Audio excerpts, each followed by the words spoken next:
Oi, seja bem-vindo, bem-vinda ao Jornada Literária. Se você gostar, dê um like e se inscreva. Você também pode contribuir através do site apoia-se/leitura narrada ou pelo Pix carlafloresf7@gmail.com. Obrigada por estar aqui.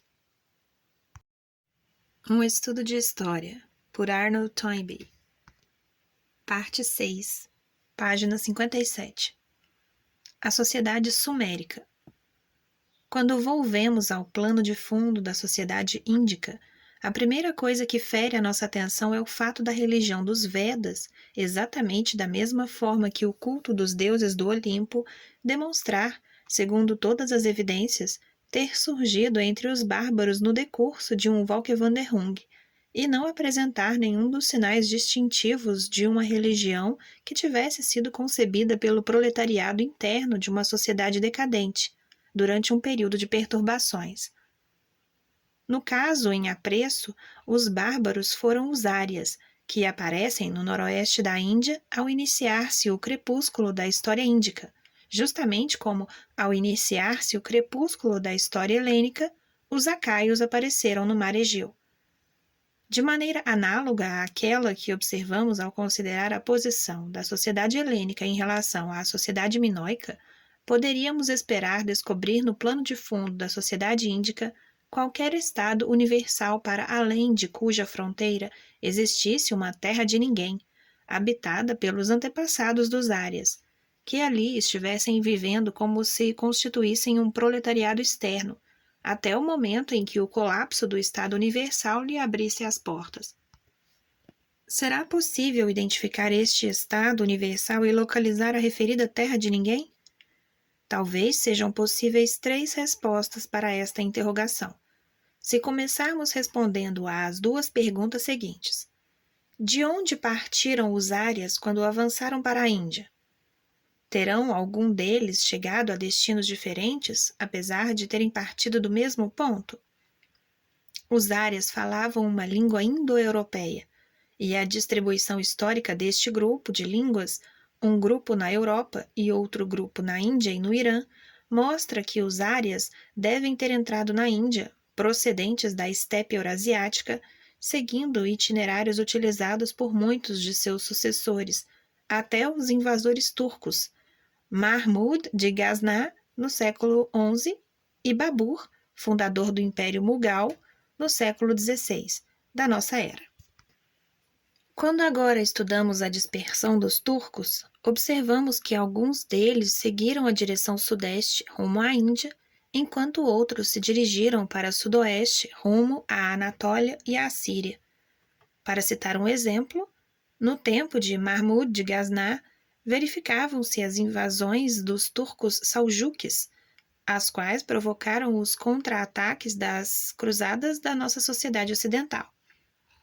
Os documentos do Antigo Egito revelam claramente que dentro do período decorrido desde o ano 2000 a 1500 a.C., os árias, irrompendo da estepe eurasiática nas mesmas paragens em que os turcos deveriam irromper 3.000 anos mais tarde, se anteciparam aos turcos na sua dispersão subsequente.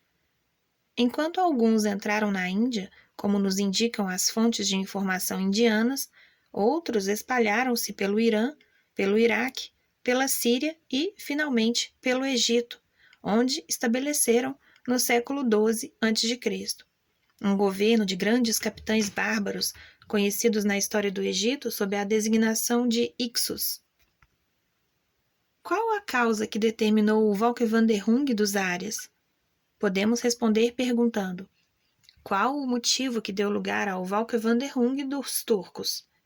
A resposta a esta última interrogação é fornecida pelos documentos históricos.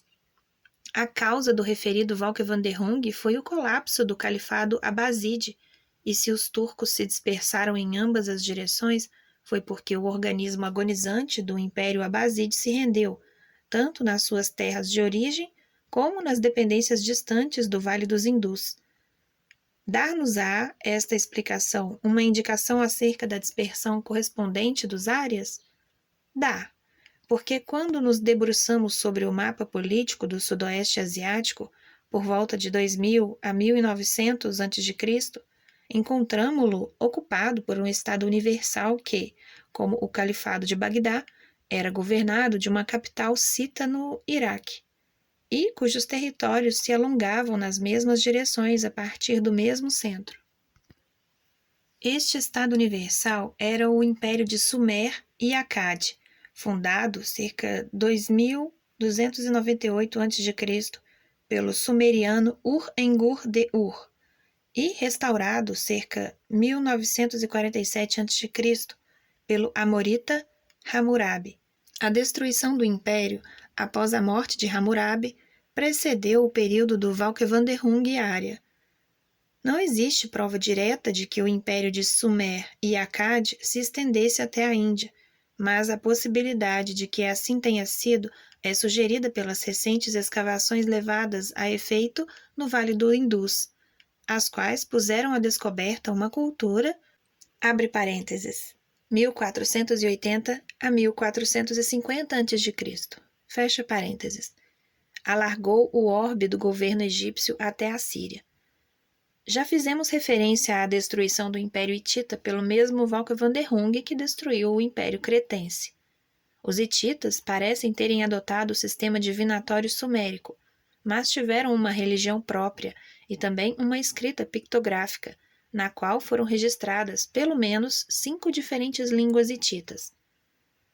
Outra sociedade que está igualmente relacionada com a sociedade sumérica vem a lume, através dos documentos egípcios do século XV a.C., nas terras originárias da sociedade sumérica, a Babilônia, onde o predomínio cassita se prolongou até o século XII a.C., a Assíria e o Elam. Sob muitos aspectos, as instituições desta última sociedade, no campo sumérico, assemelham-se tanto com a própria sociedade sumérica anterior, que é difícil dizer se a nova sociedade deve ser considerada como sociedade separada ou simplesmente como epílogo da sociedade sumérica. Conceder-lhe-emos, contudo, a vantagem da dúvida e chamar-lhe-emos sociedade babilônica. Na sua última fase, durante o século XVII a.C., esta sociedade sofreu cruelmente por motivo de uma guerra de 100 anos, que se desenrolou no seu próprio território entre a Babilônia e a potência militar assíria. A sociedade babilônia sobreviveu à destruição da Assíria durante 70 anos e foi finalmente absorvida pelo que era o Império Aquemênio de Ciro. No decurso destes 70 anos, se incluem o reinado de Nabucodonosor e o, abre aspas, cativeiro babilônico, fecha aspas, dos judeus, para os quais Ciro surgiu como um libertador enviado por Deus. A sociedade egipcíaca. Esta notabilíssima sociedade emergiu do Vale do Nilo inferior durante o quarto milênio a.C. e veio a extinguir-se no século V da era cristã. Após uma existência que se prolongou, desde o seu início até a sua extinção, durante pelo menos 3 vezes mais tempo do que viveu até hoje a nossa sociedade ocidental. A sociedade egipcíaca não se, abre aspas, filiou, fecha aspas, a nenhuma outra, nem deixou descendência. Nenhuma sociedade viva pode reivindicá-la como sua ancestral. A imortalidade que buscou e encontrou na pedra foi o seu máximo triunfo. Parece provável que as pirâmides, que nasceram há já 5.000 anos, como testemunhas inanimadas da existência de seus criadores, sobreviverão ainda, de futuro, durante centenas de milhares de anos. Não é difícil conceber que sobreviverão ao próprio homem e que, num mundo em que não existirão mais inteligências humanas para interpretar a sua mensagem, continuarão a testemunhar a sua verdade. Abre aspas. Eu já existia antes de Abraão. Fecha aspas. Estes imensos túmulos piramidais são típicos da história da sociedade egipcíaca, sob mais de um aspecto. Referimo-nos a esta sociedade como se sua existência se tivesse prolongado por cerca de 4.000 anos, mas durante metade deste período a sociedade egipcíaca não se pôde considerar um organismo realmente vivo e deve ser considerada, de preferência, como um organismo morto, embora insepulto. Mais de metade da história do Egito constitui um gigantesco epílogo. Se esboçarmos a referida história, verificaremos que pouco mais da quarta parte de sua duração foi consumida pelo período de desenvolvimento. O ímpeto que, de início, se manifestou no domínio de um ambiente físico peculiarmente temível, no arroteamento, na drenagem e na cultura da selva pantanosa que originalmente ocupava o vale inferior e o delta do Nilo, e ali tornava impossível a vida humana, e mais tarde atingiu o apogeu do seu desenvolvimento na unificação precoce do mundo egipcíaco, ao termo da chamada era pré-dinástica, chegou ao seu clímax nas estupendas realizações de ordem material levadas a cabo pela quarta dinastia. Esta dinastia assinala o zênite da obra característica da sociedade egipcíaca, a coordenação de trabalho humano nos grandes empreendimentos de engenharia que vão da recuperação das terras pantanosas até a construção das pirâmides. A quarta dinastia representou igualmente o zênite em matéria de administração política e no campo da arte. Mesmo na esfera da religião, onde a sabedoria nasce proverbialmente do sofrimento, os chamados, abre aspas, textos das pirâmides, fecha aspas, testemunham que esta época presenciou também a criação, o entrechoque e a primeira fase da influência recíproca de dois movimentos religiosos, o culto do Sol e o culto de Osíris, os quais atingiram a sua maturidade depois que a sociedade egipcíaca entrou em declínio. Na transição da quinta para a sexta dinastias, circa 2424 a.C., o zênite transcorrera e iniciara-se o declínio. E neste ponto começamos a reconhecer os sintomas correntes da decadência, pela mesma ordem pela qual se nos apresentaram nas outras sociedades. A fragmentação do reino egípcio unido, num certo número de pequenos estados constantemente em guerra uns com os outros, traz a marca inconfundível de uma época de perturbações. A época de perturbações relativa ao Egito foi seguida, por volta do ano 2070 a.C., por um Estado universal, fundado pela dinastia local de Tebas e consolidado pela 12ª dinastia, circa 2000 a 1788 a.C. Após a 12ª dinastia, o referido Estado Universal entrou em colapso e o interregno consequente trouxe o seu Valkendorfung na invasão dos Hyksos. Neste ponto, portanto, parecia dever situar-se o ponto final desta sociedade. Se tivéssemos seguido nosso habitual método de investigação e tivéssemos tratado do assunto partido em exploração retrospectiva a partir do século V da era cristã, teríamos naturalmente feito uma pausa neste ponto para dizer, abre aspas, assim traçamos a história do Antigo Egito, desde as suas últimas pegadas já esvaídas no século V da nossa era, pelo decurso de 21 séculos, e aqui tropeçamos com o Valkendorfung que se seguiu a um Estado universal. Delineamos assim a sociedade egipcíaca até a sua origem e, para além do seu início, discernimos o último período de uma sociedade mais remota ainda, que chamaremos, abre aspas, sociedade nilótica, fecha aspas. Preferimos rejeitar a adoção deste processo porque, se prosseguirmos agora na nossa exploração em sentido contrário, isto é, partindo do passado para uma época mais recente, reconheceremos que não existe uma nova sociedade, mas qualquer coisa de inteiramente diferente. O, abre aspas, Estado sucessor, fecha aspas, bárbaro foi vencido. Os Hyksos foram expulsos, e o Estado universal, com a sua capital em Tebas, foi deliberada e conscientemente restaurado. Esta restauração, encaradas as coisas sob o nosso atual ponto de vista, constitui o único acontecimento significativo da história egipcíaca. Abre parênteses. Com exceção da abortada Revolução de Akhenaton, ocorrida entre os séculos XVI a.C. e V da nossa era. Fecha parênteses. A existência deste Estado universal, sucessivamente derrubado e restaurado, preencheu o período destes 2 milênios. Não existiu uma nova sociedade. Se estudarmos a história religiosa da sociedade egipcíaca, verificaremos que, sob este aspecto igualmente, uma religião prevaleceu após o interregno que foi tomada da minoria dominante da época de declínio precedente.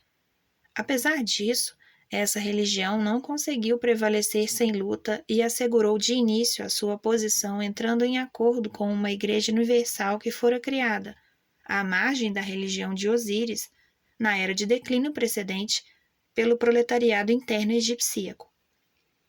A religião de Osíris procedeu do Delta e não do Alto Egito, onde foi elaborada a história da sociedade egipcíaca. O ponto capital da história religiosa do Egito reside na rivalidade existente entre este deus de natureza terrena e subterrânea, espírito da vegetação que alternadamente aparece e desaparece da superfície da terra, e o deus Sol, que era de natureza celeste, neste ponto se confinando o conflito teológico que foi, na verdade, uma expressão teológica do conflito social e político entre os dois setores da sociedade, nas quais os dois cultos desabrocharam. O culto do deus Sol, Ra, foi controlado pelos sacerdotes de Heliópolis, e Ra foi concebido à semelhança do faraó, ao passo que, na realidade, o culto de Osíris foi uma religião popular. Tratou-se de um conflito entre uma religião instituída pelo Estado e uma religião popular que apelou individualmente para os crentes. A diferença crucial que separou estas duas religiões na sua forma original consistiu na diferença existente entre as perspectivas que ofereciam, depois da morte, aos seus devotos. Osíris governava a multidão dos mortos num sombrio mundo subterrâneo. Ra, em contraste, redimia da morte os seus devotos e fazia-os subir ao céu, vivos. Mas esta apoteose era exclusivamente reservada àqueles que podiam pagar o preço arbitrado pelos sacerdotes para a imortalidade. Preço que aumentou progressivamente até que a imortalidade se tornou virtualmente um monopólio do faraó e dos dignatários de sua corte, para a imortalidade dos quais o faraó se dignava contribuir, procedendo por escolha. As grandes pirâmides, sob os monumentos deste esforço que visava garantir a imortalidade pessoal por meio da extravagância arquitetural. Entretanto, a religião de Osíris ganhou terreno. A imortalidade que oferecia podia ser uma insignificância comparada com a residência no paraíso celeste de Ra, mas consistia na única consolação com a qual as massas poderiam contar sob a triturante opressão que sobre a terra as agrilhoava, limitadas, como se encontravam, a assegurar eterna ventura aos seus senhores. A sociedade egipcíaca achava-se então em vias de dividir-se numa minoria dominante e num proletariado interno. Compreendendo o perigo, os sacerdotes de Heliópolis procuraram tornar inócuo Osíris, propondo-lhe sociedade numa transação. Osíris foi muito bem-sucedido, obtendo muito mais vantagens do que as que concedeu. Quando penetrou no culto solar do faraó, Osíris apoderou-se do ritual solar da apoteose, dela fazendo beneficiar todo o gênero humano. O monumento deste sincretismo religioso é o chamado Livro dos Mortos, abre aspas, guia para a imortalidade ao alcance de todos, fecha aspas, o qual dominou a vida religiosa da sociedade egipcíaca durante os 2 milênios do seu, abre aspas, epílogo, fecha aspas. Prevaleceu a ideia de que Ra pedia retidão de preferência a pirâmides, e Osíris apareceu como juiz de um mundo subterrâneo, que distribuía pelos mortos os destinos correspondentes aos méritos e deméritos das suas vidas terrenas. Sob a vigência do Estado Universal Egipcíaco, discernimos neste ponto os lineamentos de uma Igreja Universal criada por um proletariado interno. Qual teria sido o futuro desta Igreja osírica se o Estado Universal Egipcíaco não tivesse sido restaurado? Ter-se-ia transformado em crisálida de uma nova sociedade? Primeiro que tudo seria de esperar vê-la cativar os Ixos, como a Igreja cristã cativou os bárbaros. Mas não foi assim. A aversão que os Ixos lhe votaram levou-a a amalgamar-se numa união antinatural com a religião morta da minoria dominante, e devido a este processo, a religião osírica perverteu-se e degradou-se. A imortalidade foi, mais uma vez, posta à venda, se bem que o seu preço já não fosse uma pirâmide, mas apenas alguns textos num rolo de papiro. Pode conjecturar-se que neste trabalho, como em outros, a produção em massa do artigo barato, vendido com pequena margem de lucro, granjeou ao fabricante a melhor compensação. Assim, a restauração no século XVI a.C. foi algo mais do que a reabilitação do Estado universal. Foi o amálgama dos tecidos vivos da Igreja Osírica, com os tecidos mortos da sociedade egipcíaca moribunda, num todo único, espécie de cimento que levou 2 milênios a desintegrar-se. A melhor prova de que a sociedade egipcíaca restaurada careceu de sopro da vida foi o completo fracasso de uma tentativa feita para soerguê-la de seu leito de morte.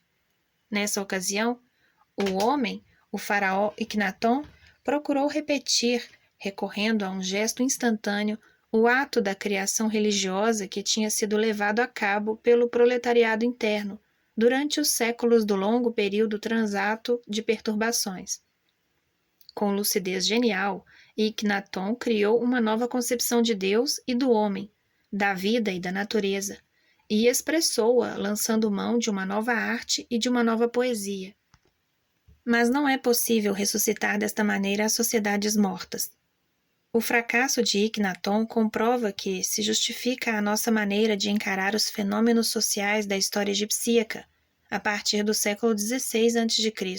em diante, mais como um epílogo do que como história, do berço ao túmulo de uma nova sociedade. As sociedades Ândica, Yucateca, Méxica e Maia. Antes do advento dos conquistadores espanhóis, existiram na América as 4 sociedades que indicamos. A Sociedade Ândica do Peru tinha já atingido a condição de um Estado universal, o Império Inca, quando foi destruído por Pizarro em 1530. A Sociedade Méxica aproximava-se de uma condição idêntica, na qual o Império Azteca constituíra o Estado universal predestinado. Na época em que se verificou a expedição de Cortés, a cidade autônoma de Tlaxcala era o único poder de certa importância que prevalecia, e por esta razão os tlaxcalanos apoiaram Cortés. A sociedade yucateca na península de Yucatán tinha sido absorvida pela sociedade maia, aproximadamente 400 anos antes. Tanto a sociedade méxica como a sociedade yucateca se filiaram numa sociedade mais remota, a sociedade maia, que parece ter atingido um nível de civilização mais elevado e mais humano do que as suas descendentes.